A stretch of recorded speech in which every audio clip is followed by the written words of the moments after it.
How to change your feature clicker theme in AG Auto Clicker. Now to change your clicker theme, what you do is just open the AG Auto Clicker like this. Now here, click on this theme. Now here you can see decoration. This decoration is to change the starting icon here.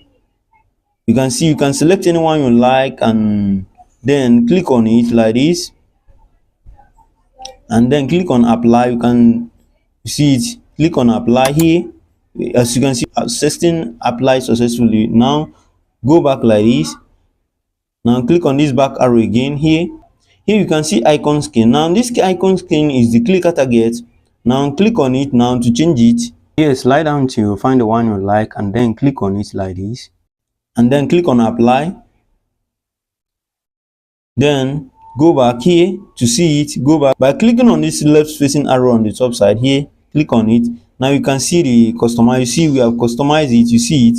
Also, the clicker target is changed also by clicking on this start icon and then select any feature you want to use and then click on start.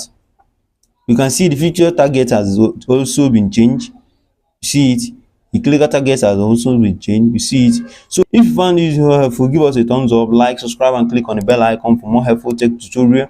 And also, if you are visiting this channel for the first time, don't forget to like, subscribe, and click on the bell icon for more helpful tech tutorial. Watch the video on the screen in order to know how to use this AG Auto Clicker full tutorial. Also, you can check on the playlist at the side in order to know how to use this AG Auto Clicker step by step in the playlist. Also, you can find a link to every tutorial in the description section. So thank you most of all for watching. See you on the next video. Peace.